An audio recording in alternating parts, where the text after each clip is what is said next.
Bonjour à tous et bienvenue sur la chaîne du Vapologue. Aujourd'hui on se retrouve pour une revue liquide numéro je ne sais plus combien qui va concerner les liquides américains de chez Craft Vapes. A tout de suite.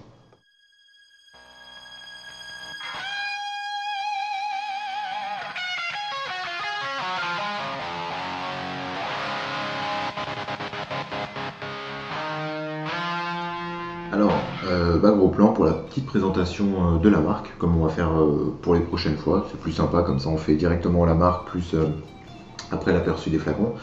Craft Vapes, c'est une marque américaine qui est basée en Californie, dont il y a des revendeurs en Angleterre qui m'ont contacté, à savoir Tony, que je salue. Je pense pas qu'il me comprendra des masses vu qu'il est anglais, mais quoi qu'il arrive, je vais vous résumer globalement où est-ce qu'on peut trouver ces liquides et à combien on peut les trouver.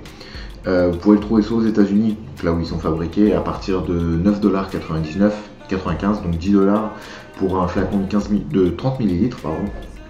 Et ça pourrait évoluer de 30 jusqu'à 50 ml. Quoi qu'il arrive, vous avez toujours les informations sur l'écran comme on fait d'habitude. Et il existe aussi un site anglais qui s'appelle vividvapes.co.uk, donc .co.uk. Pareil, il y aura toujours le lien dans la description. Où ici, on pourra le trouver en flaconnage plus petit, avec des taux de nicotine un peu différents, qui seront à partir de 5,99 $, donc environ 7 € et quelques. Pour les taux de nicotine, justement, on va en parler. Il va y avoir 0, 6, 12, 18. Ici, on va tester en 12. Et il faut savoir aussi que le revendeur anglais, donc Vivid Vapes, ne les revend qu'en 6, 12 et 18. C'est une petite info à savoir. J'ai aussi appris qu'il y avait un magasin sur Rennes qui les vendait. Donc j'ai pas réussi à trouver qui c'était. Bon, si c'est le cas, qu'il se manifeste. Et je sais aussi que la marque recherche des revendeurs en France. Donc pour ceux que ça intéresse, qui regardent et que ça pourrait tenter, on va en tester 5 aujourd'hui. On est sur du 50-50. On va faire un petit tour de chaque flacon. Enfin, de chaque. D'un seul. Ils sont tous pareils. Fais le focus, je t'en prie. Notre devant. Ouais. Là par exemple, Mad Mint. Bon, toutes les informations en anglais. 12 mg, qu'est-ce que ça peut contenir? Là, on voit bien que ça a été revendu par Vivid Vapes. On a ici, pour les malvoyants, toutes les informations de toxicité et autres. Théoriquement, ils sont indiqués comme étant compliant, donc étant validés pour des reventes en Europe. Après, moi, je trouve qu'il manque par exemple le numéro de l'eau, c'est un peu dommage. Des LUO, la date limite, ce serait peut-être utile d'avoir ça. Flacon sécurité enfant, ok, pas de souci. Voilà. Après le téton, c'est un bec plutôt standard. Pour information, par exemple, j'ai pu remplir le fogger avec, il n'y a pas eu de souci, ça n'a pas fui sur les côtés, ça se passe bien. C'est un téton large mais assez simple pour remplir. Maintenant, plus intéressant, on va en goûter combien? On va en goûter 5 aujourd'hui. Donc il y a celui-là, vous avez compris que c'était pas l'étiquette standard. On va le tester, donc le Wapple. On va aussi tester, faut que je la retrouve. Parce que tant qu'à faire, on va tester les intéressants, les plus sympathiques. Angry Apple. On va tester aussi les Sweet Tobacco, parce que les tabacs, ça fait du bien. Crisp Kiwi, celui-là, on va vraiment le tester. Et puis, on va terminer avec les Winterberry pour changer. Donc voilà, les autres, ils seront sur le blog, à l'écrit, et on va se retrouver tout de suite en plan large pour tester. Dernière petite précision, on va tester ça avec le Bud, donc Bud Mecca. Un accu qui sort de charge, un petit microcoil silica, je dois être à peu près à 0,9 ohm. Rien de plus compliqué, on va tester ça de suite. On se retrouve en plan large, à tout de suite. De retour en plan large, le matos est prêt. On va commencer directement par Wapple. Donc ici je serai en 12 mg, ça vous donnera l'idée par rapport au 8. Et je vais vous faire une description un peu en même temps, parce que là j'ai le site en face de moi et les descriptions sont assez courtes pour me permettre de pouvoir les faire directement. Donc Wapple, ceux qui ont vu le mélange, c'est Watermelon Apple, donc un mélange entre une pastèque et une pomme. Ils disent que c'est un mélange assez rond, qui va pas avoir un côté trop sucré, trop tarte. Bon, trop tarte, j'ai pas trop compris pourquoi. Mais quoi qu'il arrive, un bon mélange de fruits assez frais. Je pense que ça peut être pas mal pour l'été, on va voir ce que ça vaut tout de suite. Au niveau du 8, pour du 12, très bien. Ça pique juste ce qu'il faut, pas mal pour du fruité. Il est marqué sans être trop oppressant. Au niveau de la vapeur, vous l'avez vu, mais il y en a encore. Ça produit ce qu'il faut. Je suis en dripping aussi, ça aide un petit peu. Pas de souci à ce niveau-là. Au niveau du goût, moi j'aime pas vraiment la pastèque à la base et j'adore la pomme. Donc l'un dans l'autre, ça se mélange plutôt bien, faut l'avouer. C'est pas une mauvaise pastèque. Il y a beaucoup de pastèques qui ont un goût de flotte, comme je le dis à chaque fois que je goûte une pastèque, ça manque de côté fruité. Ici, on a bien le côté fruité de la pastèque et le côté légèrement acidulé de la pomme qui vient renforcer un peu la douceur de la pastèque justement. Ça fait un mélange pas mauvais du tout. Pour ma part, c'est un brin trop dans l'esprit fruité naturel pour que je puisse en râper tous les jours. Mais ceux qui sont fans de fruits, ils vont certainement se régaler avec celui-là. Globalement, la pomme est dominante sur la fin de la vape. Tout, quand on aspire et qu'on l'a en bouche, c'est vraiment de la pastèque. Et la pomme vient régayer un petit peu tout ça sur la fin. C'est un mélange plutôt sympa. À titre objectif, je dirais que ça vaut un 8 sur 10. Pour ma part, ça, je pourrais pas vraiment le vaper. Je sais que je vais avoir du mal à le finir. Je le filerai à un pote parce que c'est pas mon truc. Mais c'est un bon mélange. Il est plutôt réussi. J'en avais pas vu avant. Je pense que ça existe quand même des mélanges pomme-pastèque. Mais celui-ci fonctionne particulièrement bien.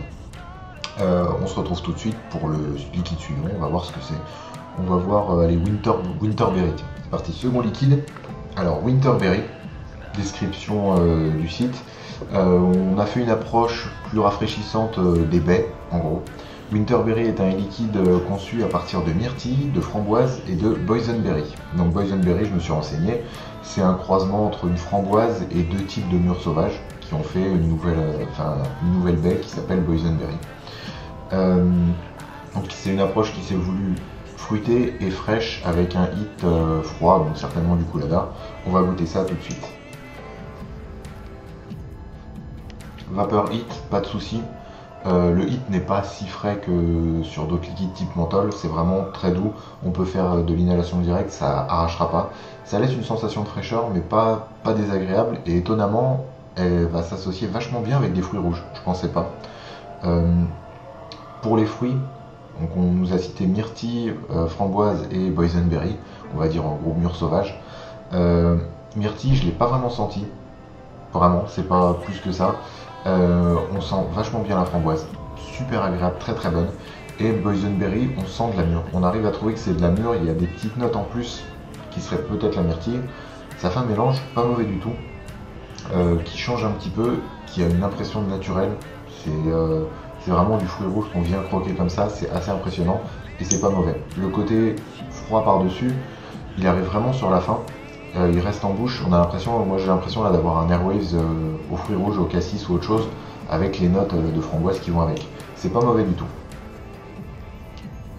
Le hit de froid est vraiment plus que léger. Si vous n'êtes pas amateur de fraîcheur, ce sera pas oppressant du tout, quoi.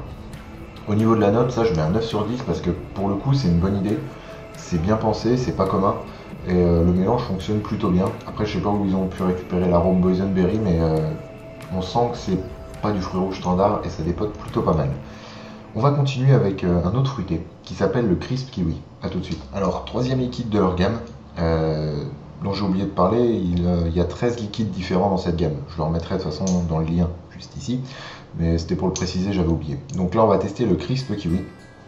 Globalement la traduction, un mélange parfait de saveurs d'été, à savoir un mélange de kiwi et d'une limonade à la fraise. C'est pas commun, on va voir ce que ça donne tout de suite. Production de vapeur impeccable. Le hit est un petit peu plus doux que sur les autres. Je sais pas à quoi c'est dû, mais on a vraiment quelque chose qui est en dessous, qui s'apparente presque à du 8-9. Enfin, on n'a pas l'impression que c'est du 12 quand on le vape. Petit détail. Au niveau du goût, magique, impressionnant.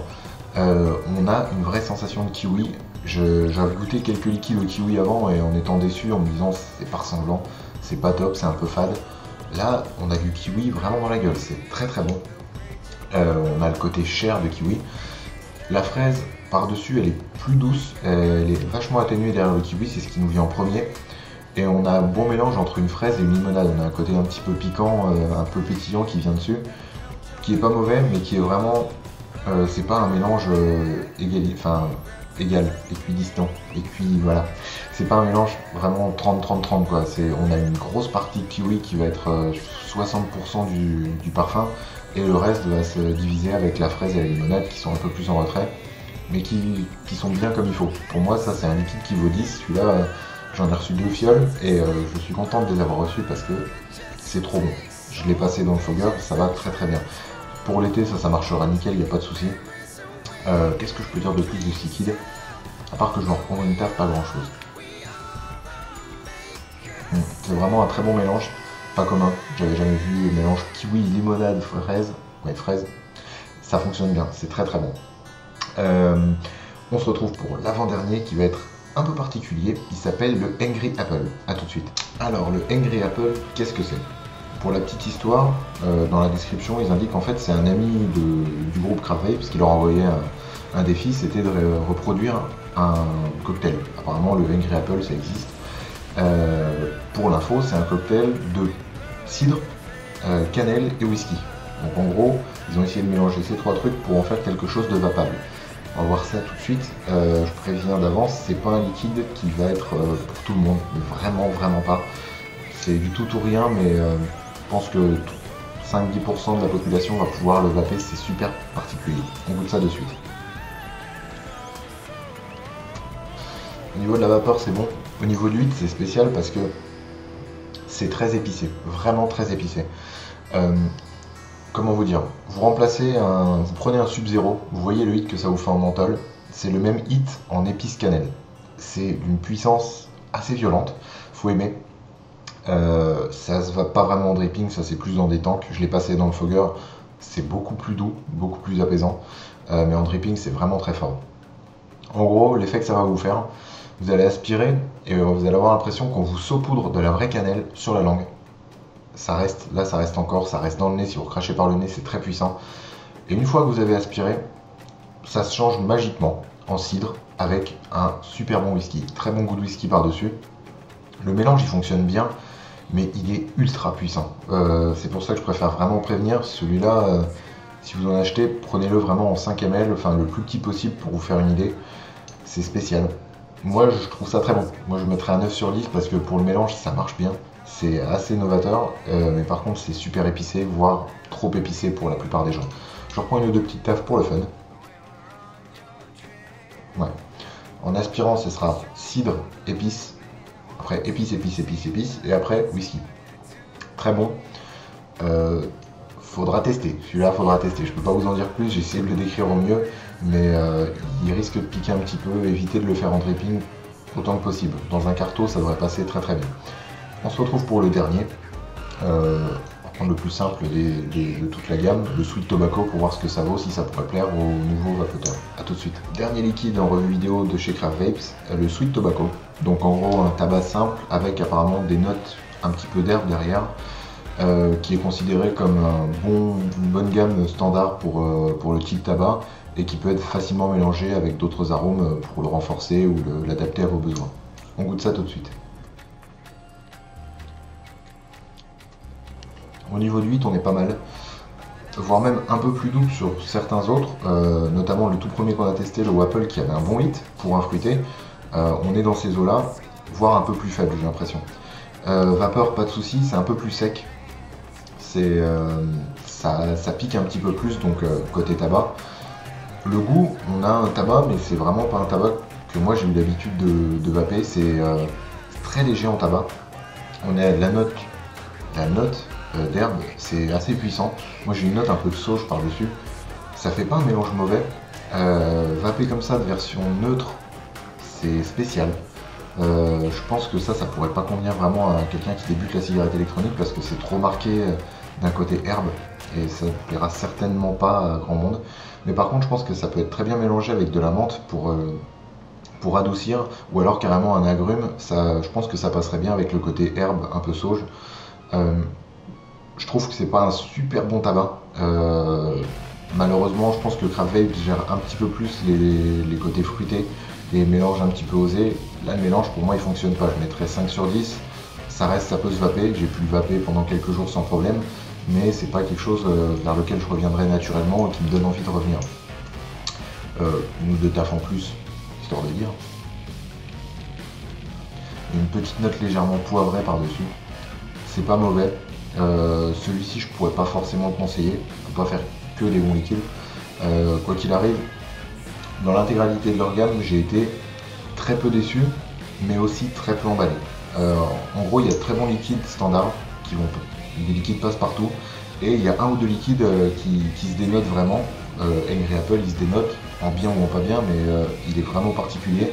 Et vraiment, le crisp kiwi, celui-là, il faut le tester. C'est très sympa, ça passera certainement très très bien pour l'été. Il faut le goûter. Quoi qu'il arrive, c'est terminé. Je pense que pas grand chose à dire de plus. Je vous invite à rester loin de la cigarette. Vapez bien, on vous dira bientôt. Il y a un avion qui est en train de passer et la prochaine vidéo, ça va être sur un nouveau type de résistif. On va en parler, c'est un peu une blague. Ce sera très bientôt, la semaine prochaine très certainement. Vapez bien, salut.